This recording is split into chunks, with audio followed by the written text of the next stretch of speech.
Welcome to 49ers Coast to Coast. I'm with my guy, Jason Aponte, the emerging 49ers superstar journalist over here, doing work with Vish and everyone, doing spinoffs, making all. Just hit 1,000 subscribers on YouTube. If you don't subscribe to him already, I dropped the link in the description. Make sure you do.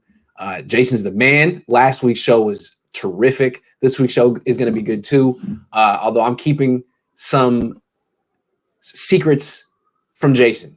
I want him to be surprised from where I'm going with this. I haven't really told him that much. I was like, "Wait, what do we want to talk about this week?" He's like, "Hey, man, we're cool. Whatever you want to do." I was like, "All right then."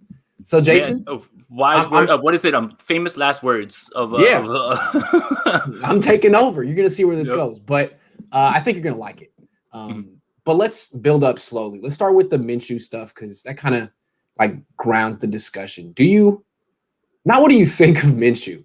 Do you buy this? Like the report was from Jeremy Fowler saying it makes sense or it seems plausible. Do you buy this? It does make sense and it does seem plausible. Everybody forgets that Gardner Minshew and Kyle Shanahan met at the Senior Bowl, same Senior Bowl that Deebo Samuel was taken. And look, we make a lot of jokes because he's fun and the jean shorts and things like that. But as a number 2 quarterback, he's of the highest of a number 2 quarterback at this point, in my opinion. So what does that mean? If he does come in, he's better than Nick Mullins. He's better than CJ Beathard.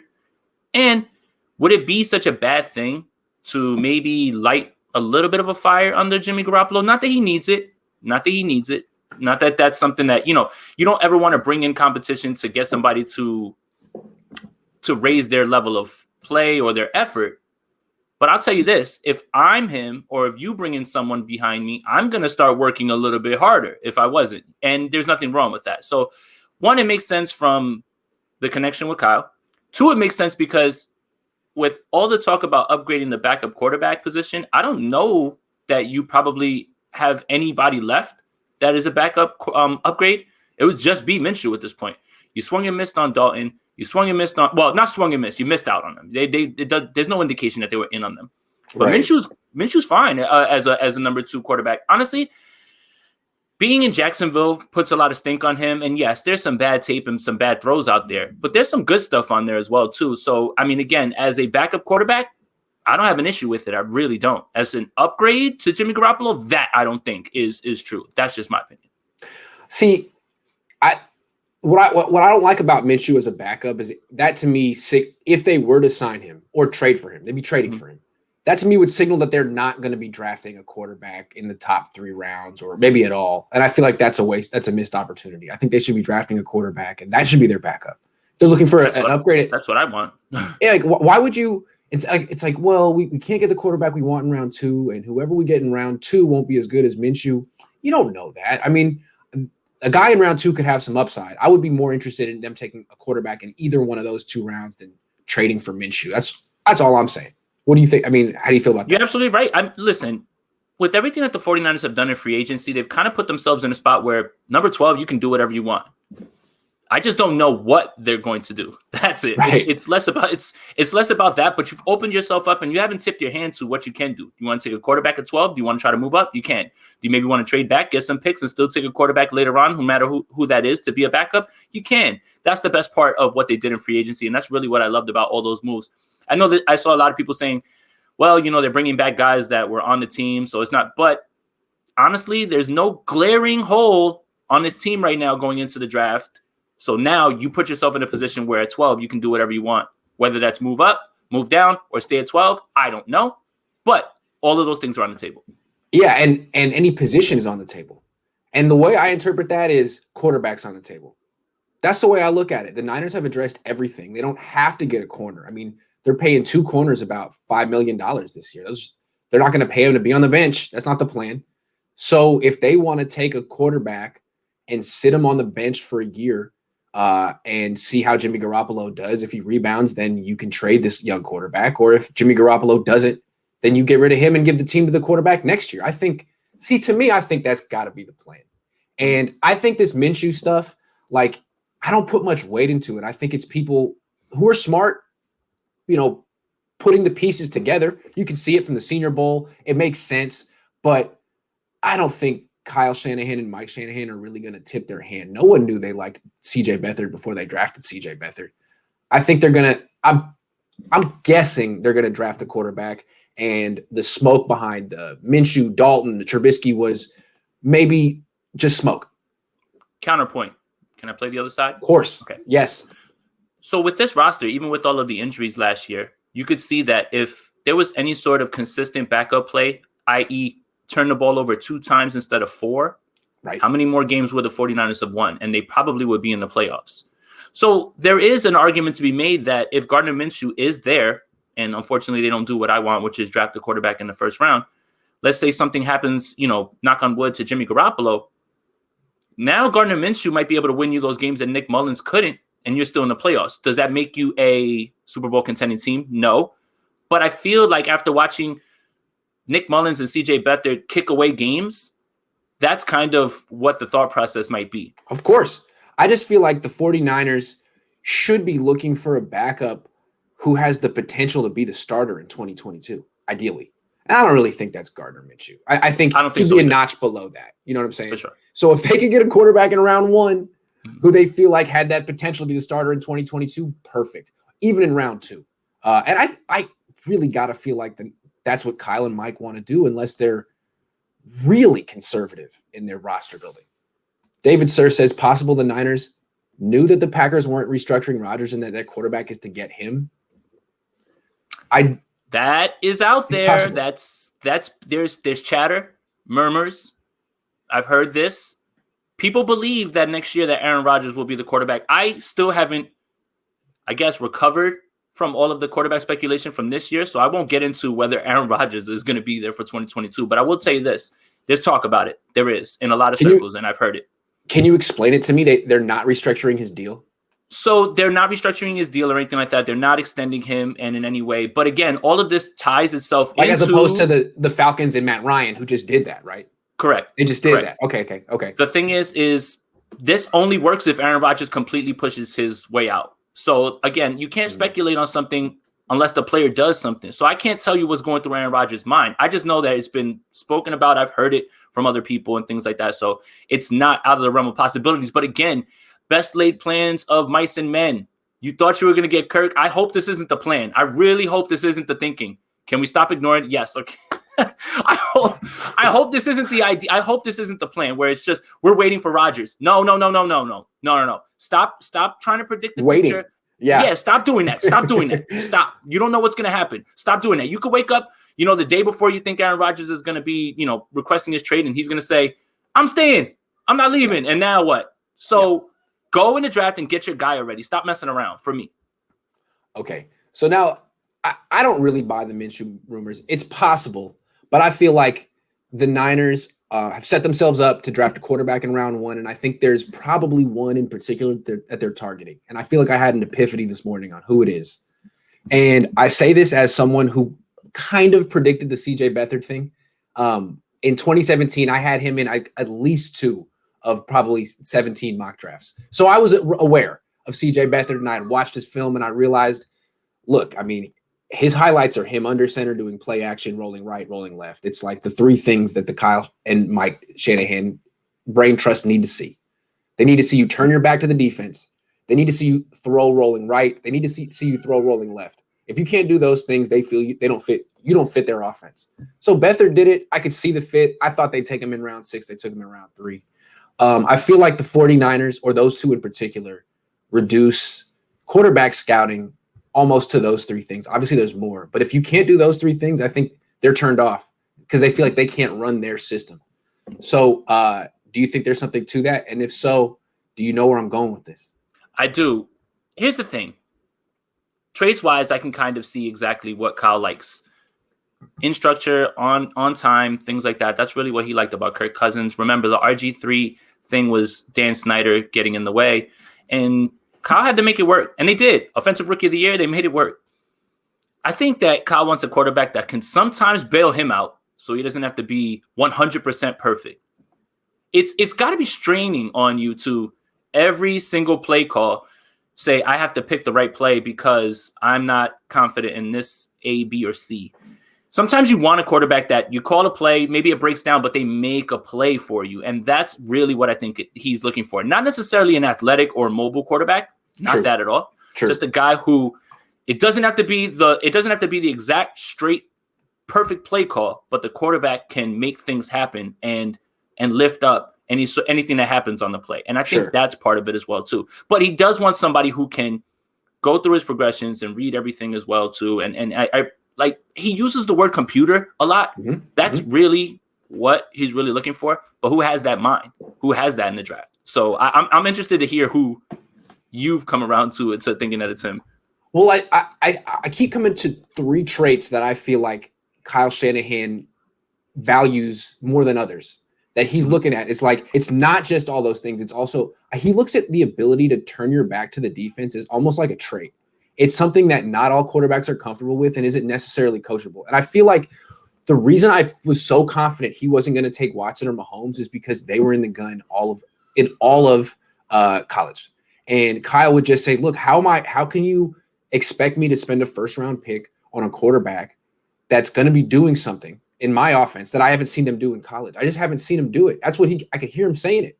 And maybe that's not the best way to scout quarterbacks, but he's very rigid in his offense. He needs it to fit his offense. So he's going to look for a quarterback that is comfortable and tough, because it requires a certain amount of toughness and courage to turn your back on the defense and not know where anything is. So he needs to see that, and he needs to see you rolling right and left. And the guy who shows it the most of the top 5 quarterbacks by far is Trey Lance. By far. Spicy. I'm watching it. I'm like, Kyle and Mike's going to love this guy. They're going to love this guy. They're going to say, you know what? He's tough as hell. Look at him run. Look at him turn his back to the D. He's got no problem with any of the play action stuff. Yeah. And then beyond that, we can coach it up. And I think the way they look at it is there's a real chance he'll drop to 12 because of the top 5, the consensus top 5. He's the one that I think everyone feels would benefit the most from sitting. And on the Niners, it's like, cool. Yeah, you can sit. You can sit behind Jimmy for a year. If Jimmy gets hurt, you can go in and play. You're a first-round pick. If not, you can take the Patrick Mahomes year. Just develop. And if Jimmy doesn't lead us back to the Super Bowl or he doesn't rebound, then boom, it's your team in 2022. I could really see that happening, Jason. What do you think? I can't tell you how much I love that. So, I've come on here and I've voiced those similar things. Very pro-style offense that NDSU runs. All of those same Kyle concepts, RPO, flood bootlegs, all those sort of things. That's why I feel, it's weird to me when people tell me, hey, it's going to be a huge scheme change for Trey Lance. No, not at all. No, the only thing that'll change is the verbiage. Everything else, as far as the concepts and what's run, when you run the bootleg and you run it with flood, there's a throw at each level. You get to pick 1, 2, 3, either deep, and it's a staple of McVay, all those guys, the same sort of offense. You're preaching to the choir here. Don't get me excited and don't. I'm not saying that it's necessarily going to work out or it's what I would do or it's the best move. I'm just trying to think like Kyle and Mike, and I did it in 2017. Somehow I channeled their thoughts and found CJ Beathard, and I could see their thought process. I got to see these 3 things. How can you expect me to say he fits my offense if I can't see these 3 things? You can see it with Trey Lance. You can see it all the time. Rolling right, rolling left, turning his back. He's super duper tough. One more thing about Trey Lance too, as well. Man, when you're talking about run heavy team, play action, throws to open guys. It was in one of my mock drafts. I think that counts. So rolling right, all those things, rushing ability, running offense, play action, all those things. That sounds like somebody we know, right? Like right now. Not that he can run like that, but I hear complaints. He's throwing to wide open guys. They run the ball all the time. Sounds like somebody we know. And that plays for the, he who shall not be named gets guys wide open all the time and all those things. That's so you can't in one breath tell me one thing about somebody and then use it as a negative for somebody else. That's yeah. I just feel it's a good fit. The guy needs to sit a year. He can sit on the Niners. And if he falls to 12, I think they'll take him. I'm not sure he will fall to 12. And I'm not sure the Niners will trade up for him. I don't know if they want to make that kind of a move with Jimmy still on the team. But if he falls to 12, that's my prediction. I think they even would have him over Mac Jones. I watch Mac Jones. He's in the pistol a lot. It's not quite the same. Look at the quarterbacks on the Niners right now. Josh Rosen, he was under center in college. Josh Johnson, he was under center in college. He played for Jim Harbaugh. I don't think Kyle's really changed that much. He really values the ability to line up under center and do those, deep drop backs where you just turn your back. So something to keep in mind. Kyle Trask, I don't think he ever did it. So you can just pretty much write him off. Never going to happen. Now, other people did. We'll talk about that in a second. But I just bled into my next topic, who I think they're going to target in round 1. Trey Lance. Anyway, you with it? You think that could happen? I mean, it seems like a pretty good fit. I don't know if it's going to work out. He needs some coaching. Kyle would need to do some good work with him, but I'm scared of two teams. I'm scared of 2 teams ahead of the 49ers that may jump on him. One is Atlanta. They're literally running another variation of the Shanahan system with Arthur Smith. So all those same things are there. And he can definitely sit behind Matt Ryan because Matt Ryan is going to play the whole year. Carolina scares me too as well because Carolina is going to go for a quarterback. I just don't know if Matt Rule is going to value Mac Jones or Trey Lance. I don't think Trey's sticking around at 12. I really don't. There's going to be 5 quarterbacks taken in the top 12, I think. I know I agree. You're probably right. Let's try to play this out. So number 1 pick is Trevor Lawrence. Number 2 pick, I'm not sure who, but it's going to be Zach Wilson. I think it's Wilson. Yes. But I don't know if it's going to be the Jets or someone else. Now, the Falcons, they just renegotiated so Matt Ryan. They're moving money around. They had to get under the cap and things like that. So who knows? It's just his dead cap hit went up after they did the restructure. Remember when we were going through the hypotheticals, and I think his was something like 40 million. Now it's 43 million or something like that. So it makes it even harder. Here's the thing, though. Matt Ryan's what, 35? Yeah.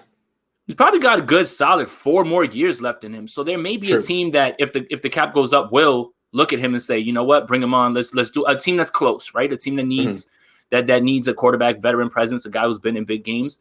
So in terms of looking down the line with cap hits and things like that, it's tough to do that right now because we've just gotten the numbers on, what the salary cap is going to look like now, what it may look like down the line, and it may explode. If we get butts and seats this year, the cap's going to go up and things will change. So Atlanta's the one that scares me, though, because they fit with the Shanahan system. It's the one that scares me the most, honestly. That makes sense. So he could go 4. He could go 4, definitely.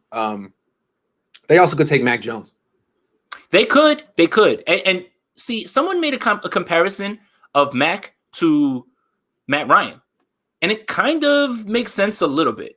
I know that the popular comparison is Kirk Cousins, but Matt Ryan actually makes sense in the way that he throws the ball with anticipation a little bit. And, Matt Ryan can throw it down the field. And I saw Mac do that. Forget his pro day. We're talking about on film. So Atlanta's the one that scares me.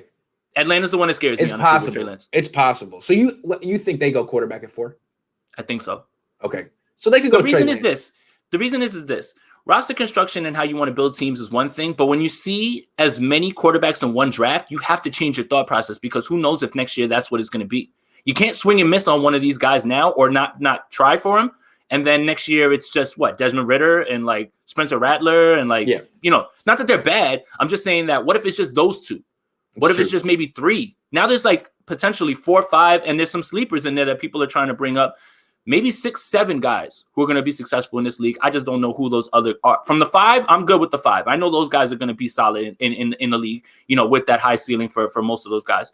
The other ones, those are the ones that scare me a little bit. And who those guys are, the Davis Mills hype is taking off a little bit. You got to kind of take credit for that a little. Sure, I'll take it. Yeah. Yeah. I so Davis Mills is one of the interesting ones at the end of the draft, but you started the mock thing as well. We're going to talk about round 2 in a second. We're going to talk about that in a second. Sure. Like, what happens if the Niners miss out on Lance or whoever they're targeting? Let's just play it out though. Let's say that Falcons take Mac Jones because I think that's a possibility. His stock is pretty high. Then the next spot someone would expect. Would you expect the Lions at 7, or would you expect Carolina at 8 to be the next spot? I think most people would expect Carolina at 8, right? I think so too. I mean, again, Matt Rule all he's been doing is talking about quarterbacks, man. I think they would take Justin Fields because Brady is a spread offense guy, and Justin Fields played in a spread offense in college. I think that it would be an easier transition for Justin Fields. He'd be doing a lot of the stuff he did in college. I think they would take him. Yeah, I mean, Justin Fields isn't going to be there at 12 either, so that's what I'm saying. So I mean, so that's how Lance could go. Is if Matt goes 4 to Atlanta. and Fields goes 8 to Carolina. It's possible. If it doesn't work out that way, I don't think the Niners would take a quarterback in round 1. I just don't feel like they stick at 12. If they stick at 12 and the 5 Lance are off, isn't there and the 5 are off. The 5 are off. I don't think they would take a quarterback. So let's say see them trading back. They could trade back. But real quick, if the Niners keep Jimmy, Lance sit for 10, 17, yeah, exactly. That's the whole point, is that he could sit for a little bit, and then that's why it would be a good fit. But he may not be there. So if Lance doesn't fall, then the Niners go quarterback in round 2. I would hope. And there'd be some options there. To me, the guys that fit under the same criteria, guys who've shown something in play action, Davis Mills, obviously because of the Stanford thing. And then the other one, not Kyle Trask. That's the one thing about him. He didn't really do any play action from under center in college. The other one is Kellen Mond. He didn't do it really at Texas A&M, but he did it at the Senior Bowl, and he has the skill set for it. And he's got the athleticism, the arm. He's shown that he can throw on the run.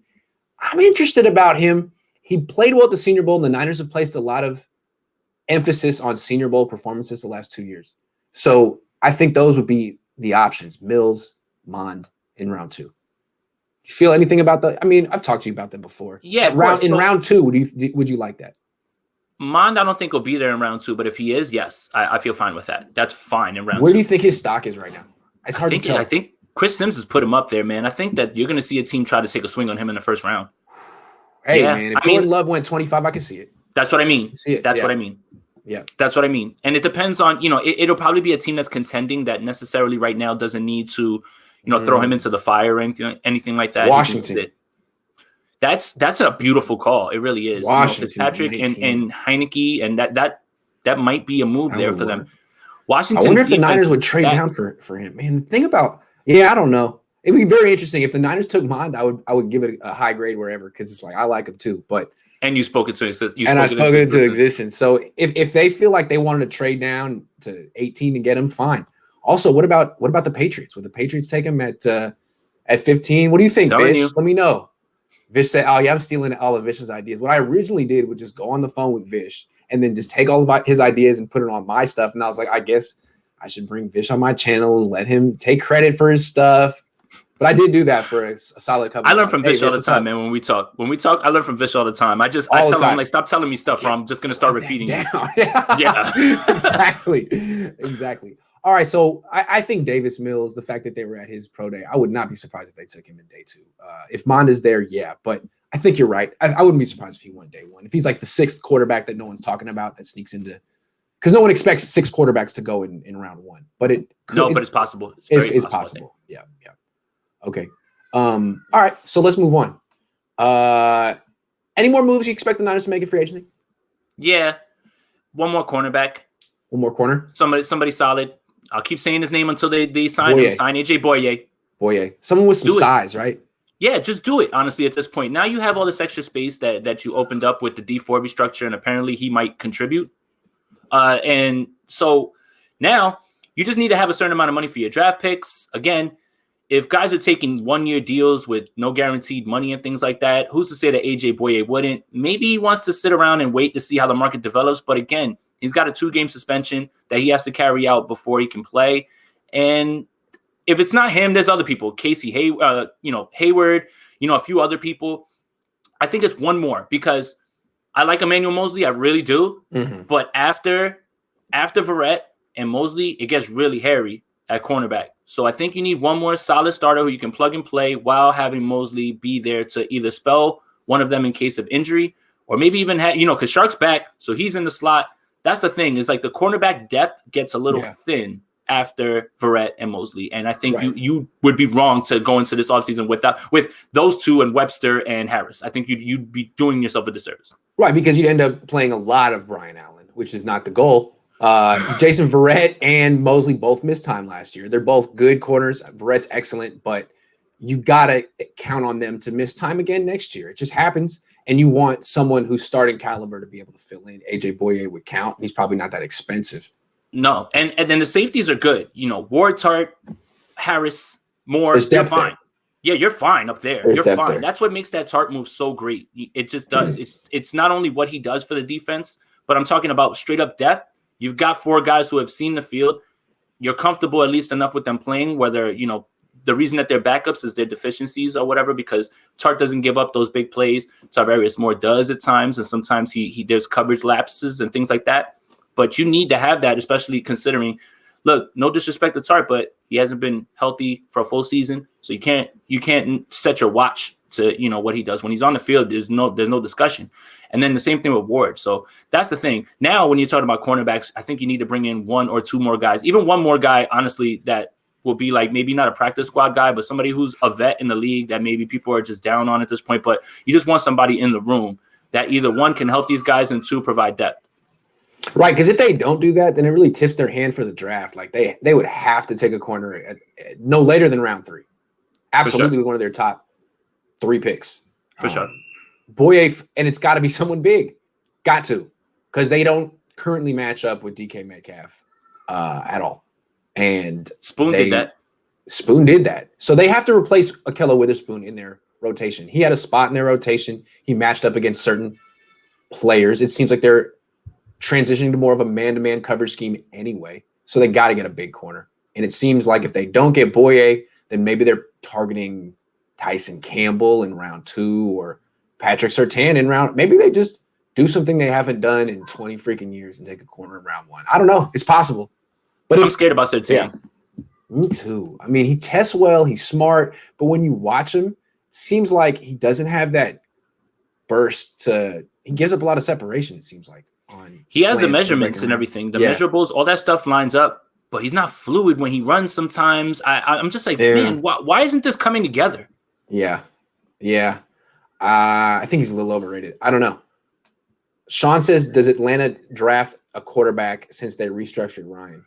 It's a good question. We're thinking probably yes. I mean, why would they pass up this opportunity? If they like a guy, they probably will. Jerry Moore says, guys, why aren't we reaching out to Alden Smith on a cheap deal? Not for every down, but as a situational pass specialist. Bosa, Ebukam, and Smith. I think it shows confidence that they all right. Per people that are around the team that have told me, D Ford's at the facility. He's been running. They expect him to contribute. I just hope that they change the way that they handled him. Stop practicing him.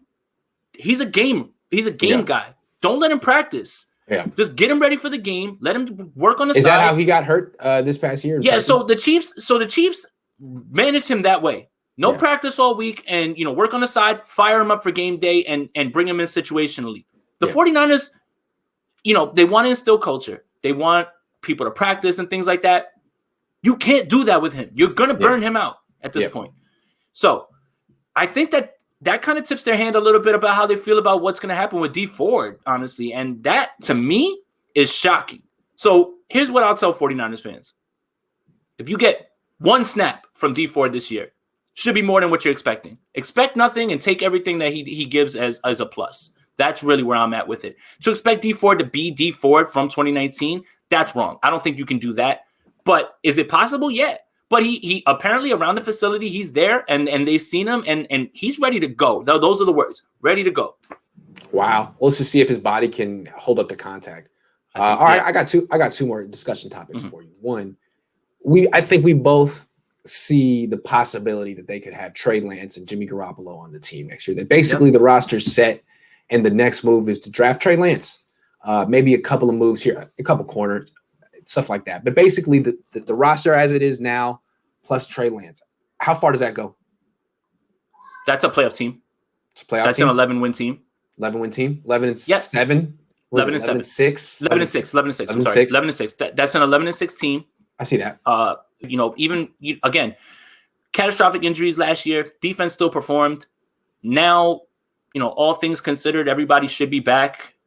I think that it's an 11-win team, honestly, even with Jimmy Garoppolo. If Jimmy Garoppolo plays 16, this team wins 11 games.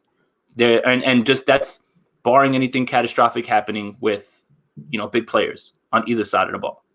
Do you think they would use Trey Lance? They would have a package for him where he would come in and do like a Taysom Hill type of thing just to be. Or like Cap in the beginning with Alex Smith. I like that. I would love that. It would because red zone, whatever. Yes. Right? And he can throw the ball. So it's not. Right. So with Taysom Hill, you're doing that. And if he throws it, it's a surprise. With Trey Lance, he can throw it, and that would make it ultimately hard to stop him, because what's he on the field for? Is he going to run it? You throw the RPO with the swing route and everything, and he pulls it back. Now you're testing the 4 principles. Now everybody is going to have to look around and figure out who has the ball. And if Trey tucks that thing right there on one play and he runs it in or throws a touchdown, that's an invaluable weapon. So I think they should look at that.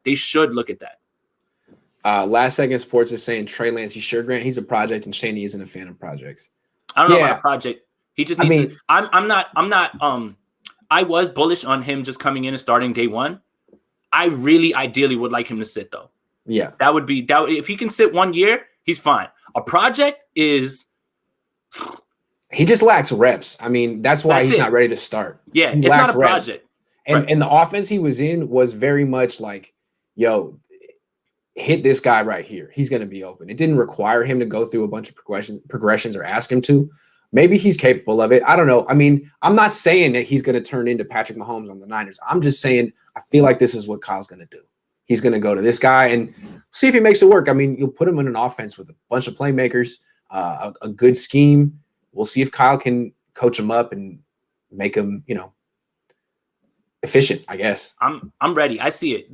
The leaks are there. All those throws. He did it on film. He did it at his pro day. All those concepts are there for him to run. And I'm with it. I'm glad you're saying this, because I swear if they say Trey Lance in the draft, I'm gonna lose it, man. I'm gonna be so happy. I swear. I know there's clips of Justin Fields like turning his back and lining up under center and doing some play, but he did it like maybe 30 times in college. It's not something he did a lot of. Mac Jones, it's not something he did a lot of. It's basically, who is the play action quarterback in this draft? It's Trey Lance.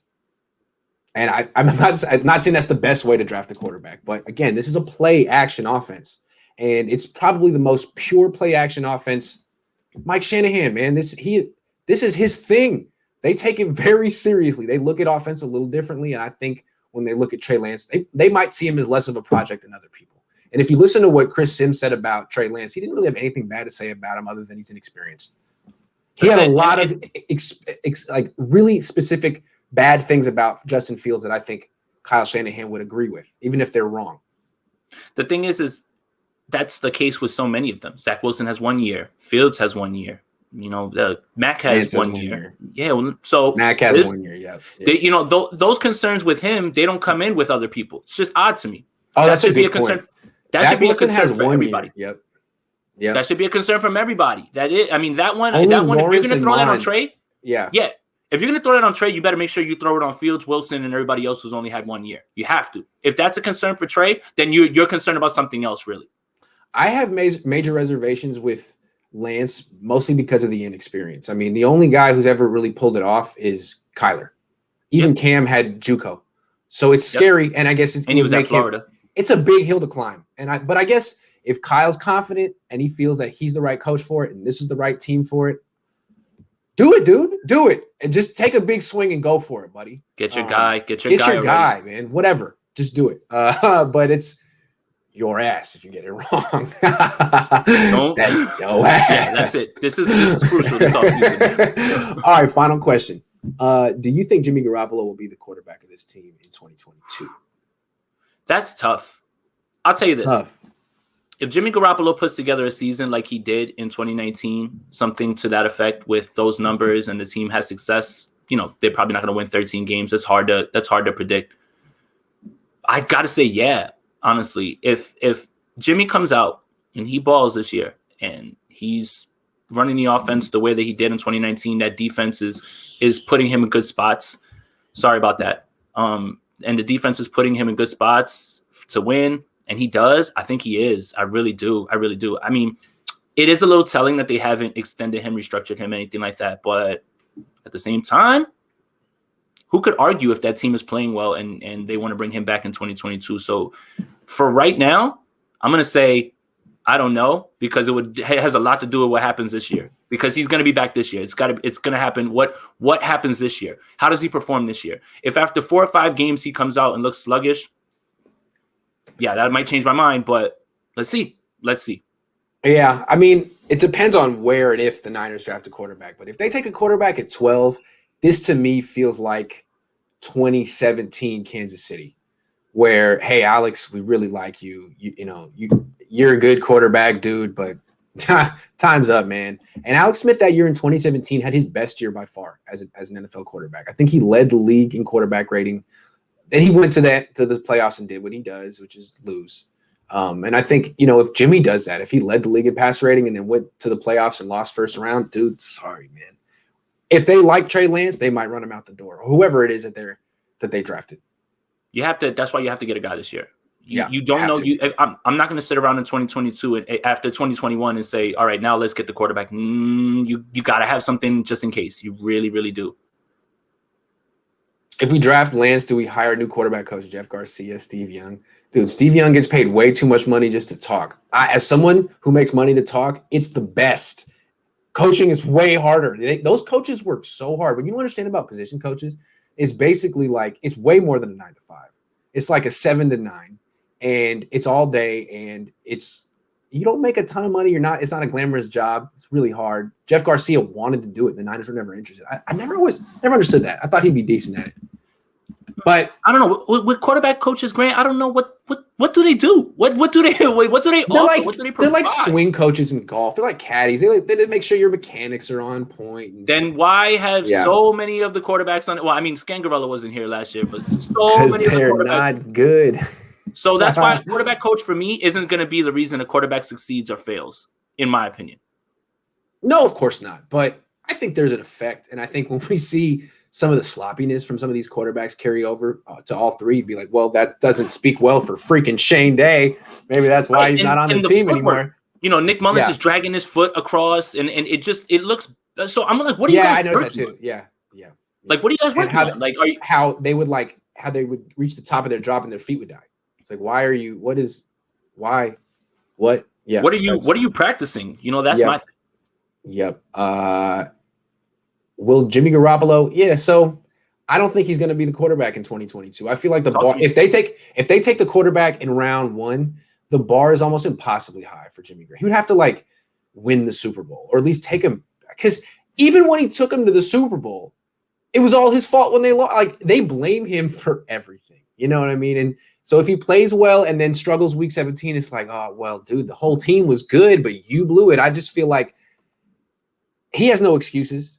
If they draft the guy round 1, he's just a bridge quarterback. He's on time. He's on his time. Like, the clock starts if that happens. Yeah. So that's what if he balls out in 2021, man, it's hard to argue to bring him back, honestly. So let's just see what happens. Yeah, because I don't want to steal any more vicious things. I was just talking to him on the phone a couple hours. He was making the point. He's like, look, it's almost going to be financial where they got to get rid of Jimmy Garoppolo next year. They can do it this year, but next year they have 24 players under contract. They're actually probably going to need that cap space, and unless he's really, really playing the way he hoped he would, then it's time to move on. So and what the cap number is going to be, that'll also really help things, because if it raises up, then you can make different decisions. But if you're under a cap crunch and that is the case, then that's the case. But I can't speculate until we get those numbers, honestly. Right. Delondis Green says if they don't take a quarterback at all and Jimmy has a bad year, and they tell Jed they're starting over at quarterback in 2022, will Jed put them on the hot seat or no? That's a good question. Lynch. Yeah, that's it. That's to me. I feel like Lynch needs to protect himself. You're like, if you don't take a quarterback this year and something bad goes wrong with Jimmy, which happens sometimes, then what's the plan for 2022? Start over with a rookie next year? That's scary. That's desperate times. I think Kyle's rope is way longer than it is Lynch's. No doubt. Yes. And I think that they gave Kyle the keys and they were just like, hey, take it from here. Will Kyle be on a hot seat? No. Will Kyle's seat warm up? Maybe.